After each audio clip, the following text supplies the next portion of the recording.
السلام علیکم ورحمۃ اللہ وبرکاتہ. الحمد للہ رب العالمین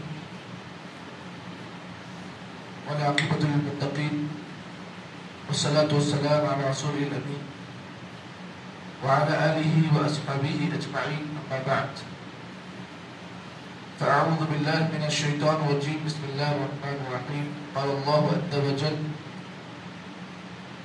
واعبدوا اللہ ولا تشرکوا به شیئا وبالوالدين إحسانا وبذي القربى واليتامى والمساكين والجار ذي القربى والجار الجنب والصاحب بالجنب وابن السبيل وما ملكت أيمانكم إن الله لا يحب من كان مختالا فخورا.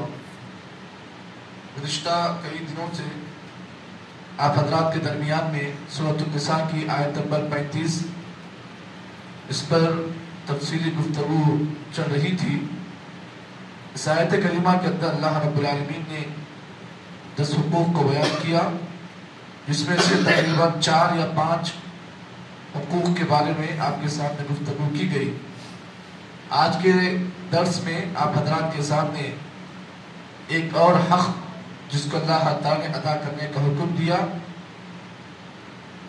جس میں اللہ رب العالمین نے اس بات کی وضاحت کرتے فرمایا کہ والجار ذی القربى، کہ ان کے ساتھ بھی احسان کیا جائے جو تمہارا پڑوسی ہے، اور والجار ذی القربى یعنی وہ پڑوسی جو تم سے قریب ہے.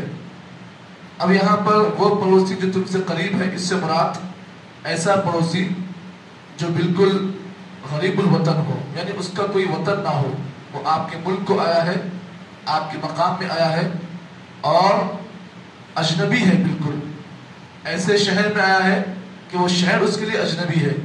اب وہ پڑوسی آپ کے پاس آیا ہے اور ساتھ ہی ساتھ اس کا کوئی آپ کے ساتھ رشتہ نہ ہو، بلکہ صرف پڑوسی کا رشتہ ہو، وہ آپ کے لیے بالکل اجنبی ہو، اور پڑوسی ایسا پڑوسی کہ جس سے آپ کا کوئی تعلق نہ ہو، بالکل آپ کے لیے اجنبی ہو. اب ایسا آدمی اگر آپ کے گھر کے قریب آیا ہے یا آپ کے شہر میں آیا ہوا ہے تو اللہ تعالیٰ نے اس کے ساتھ بھی حسن سلوک کرنے کا اللہ تعالیٰ نے اس آیت میں حکم دیا ہے. تو اس آیت میں اللہ تعالیٰ نے جو بات بیان کی والجار ذی القربى، یعنی اس پڑوسی کے ساتھ بھی حسن سلوک کیا جائے گا جو بالکل اجنبی ہے. اجنبی سے مراد ایسا پڑوسی جس کا اس ملک سے، اس شہر سے، اس گاؤں سے کوئی تعلق نہ ہے، اور نہ اس شہر میں اس کا کوئی پڑوسی، نہ اس کا کوئی جان پہچان کا آدمی ہو.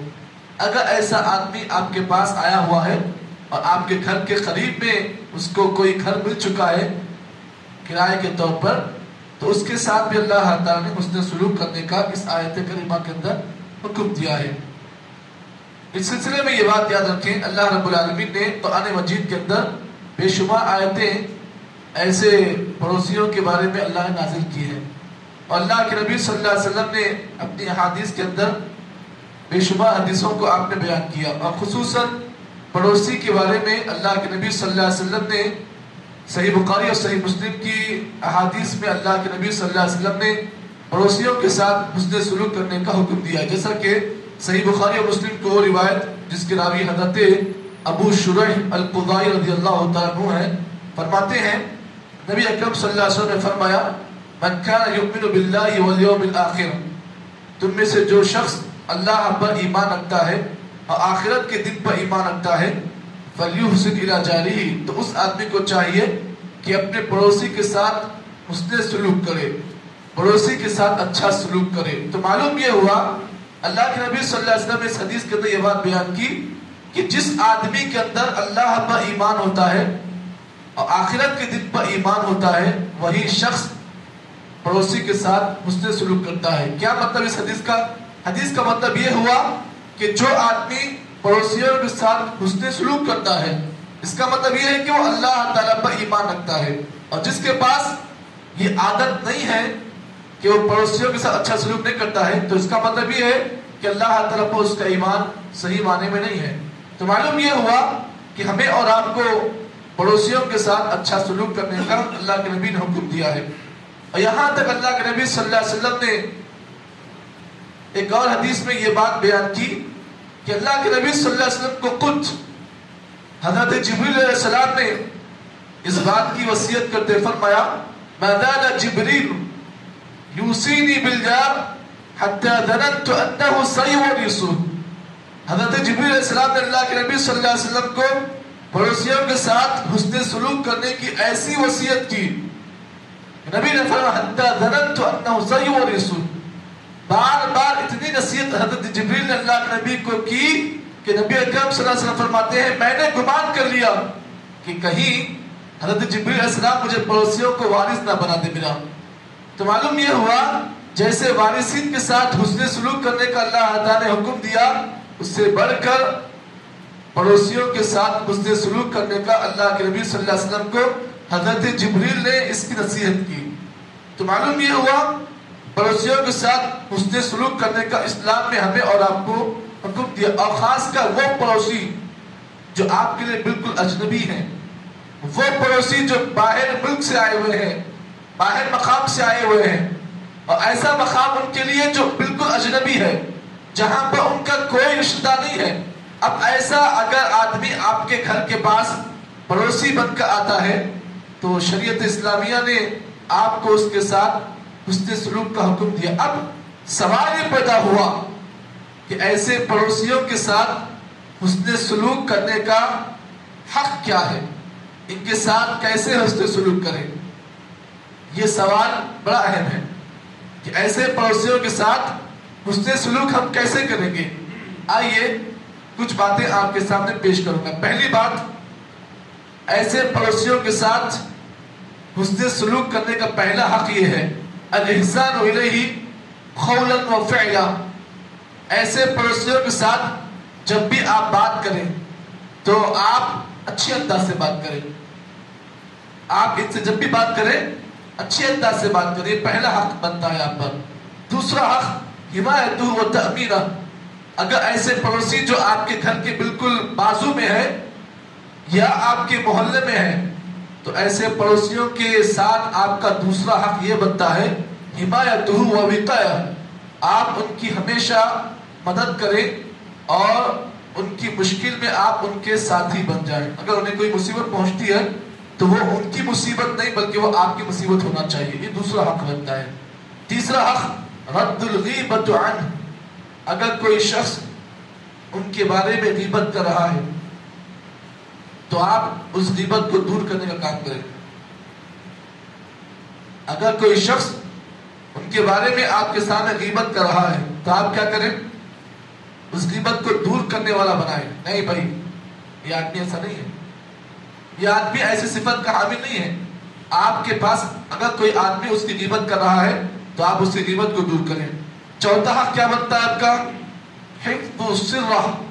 آپ اس کے راز کی حفاظت کریں. کوئی پڑوسی آپ کا ہے، اگر اس کی کوئی راز کی بات اگر آپ کو معلوم ہو گئی تو آپ کیا کریں؟ اس کے راز کو آپ چھپا کر رکھیں. پانچواں حق مشارکت اور افراح. اگر ایسا پڑوسی اگر اپنی خوشی میں آپ کو دعوت دے رہا ہے تو آپ کیا کریں؟ اس کی خوشی میں آپ شرکت کریں. کوئی اس کے گھر میں فنکشن ہے، کوئی دعوت ہے، آپ کو بلا رہا ہے تو آپ اس کی دعوت کو اپنی دعوت سمجھ کر جائیں.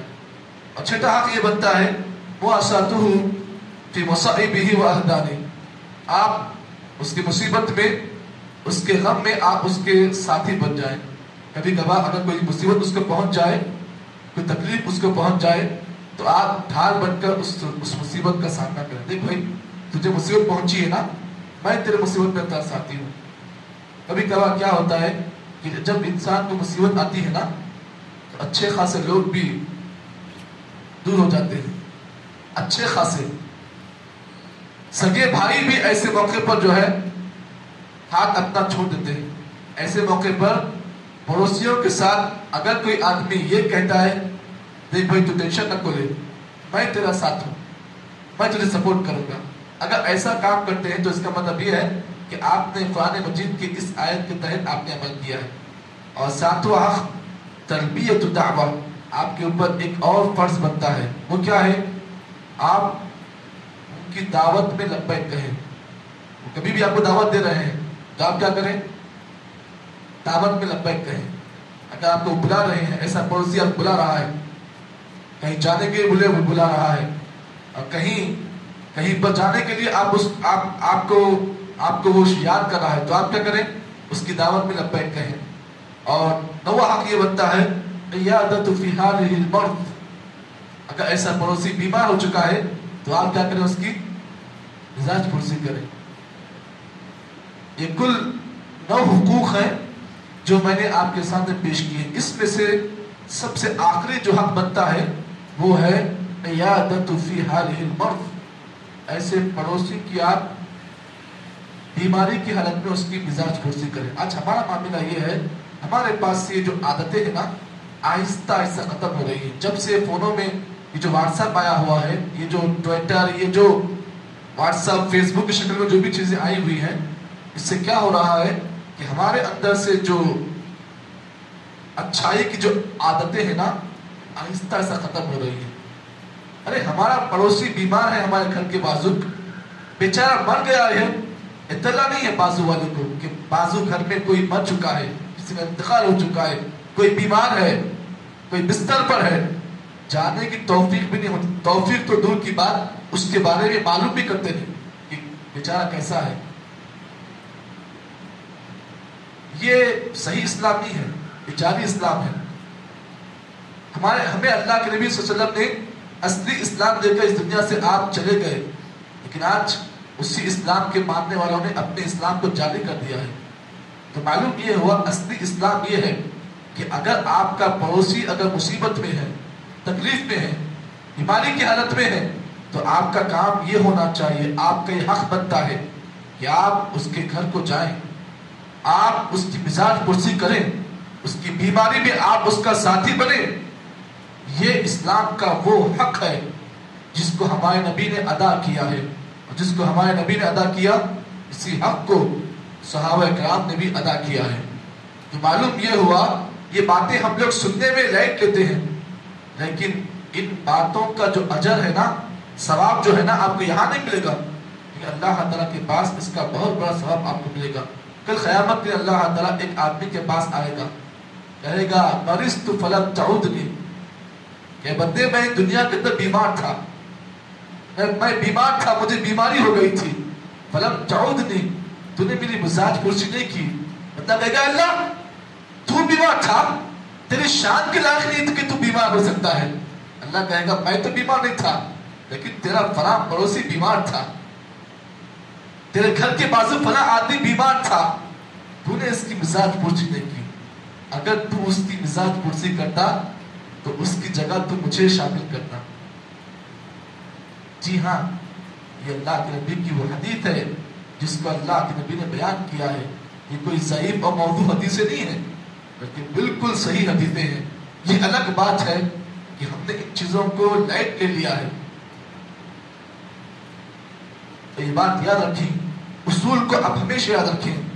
جب بھی کوئی قوم اللہ کے نبی کی کسی سنت کا انکار کرتی ہے یا سنت کو لائٹ دے لیتی ہے، تو اللہ تعالیٰ کیا کرتے ہیں؟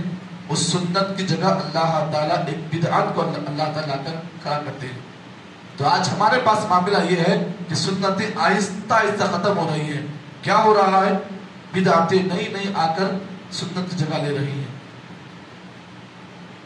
تو معلوم یہ ہوا ہمیں اور آپ کو قرآن مجید کی اس ایک آیت کے ٹکڑے سے یہ بات معلوم ہوئی، اگر کوئی پڑوسی جو ہمارے گھر کے بازو میں ہے تو ہمارا حق یہ بنتا ہے کہ ہم اس کے ساتھ یہ جو 9 حقوق میں نے بیان کیے ہیں ان میں سے کوئی نہ کوئی حق ادا کریں، تاکہ اللہ تعالیٰ کے پاس کل ہماری گرفت نہ ہو. اللہ تعالیٰ سے دعا ہے کہ اللہ تعالیٰ مجھے اور آپ کو جتنی باتیں اس آیت کے روشنی میں بیان کی گئی ہیں، اللہ صحیح معنی میں ہمیں اور آپ کو عمل کرنے کی توفیق عطا فرمائے. سبحان اللہ بحمدہ، سبحانک اللہم وبحمدک، نشہد ان لا الہ الا انت، نستغفرک ونتوب الیک.